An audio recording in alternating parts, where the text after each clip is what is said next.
Welcome AJ maths example 3.40. இது ஒரு important சம்மு.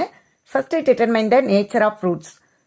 மூலங்களின் தன்மையை காண்க அப்படின்னு கொடுத்துருக்காங்க. என்ன கொடுத்துருக்காங்க? X squared minus x minus 20 equal to 0ன்னு கொடுத்துட்டாங்க.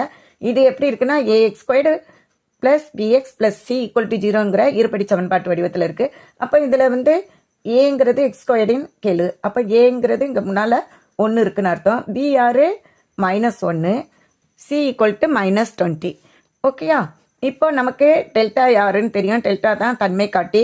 அது என்னது? B squared minus 4ac. இதில் நமக்கு எல்லா வேல்யூஸும் இருக்குது. அப்ளை பண்ணுவோமா? பி ஸ்கொயர்டுனா -1 the whole squared -4 into 1 into -20 apply பண்ணிட்டோம். இனி சுருக்குவோம். இங்கே ஸ்கொயர் பண்ணும்போது 1 தான் வரும். அடுத்து மைனஸ் இன்ட்டு மைனஸ் ப்ளஸ் ஆயிரும்.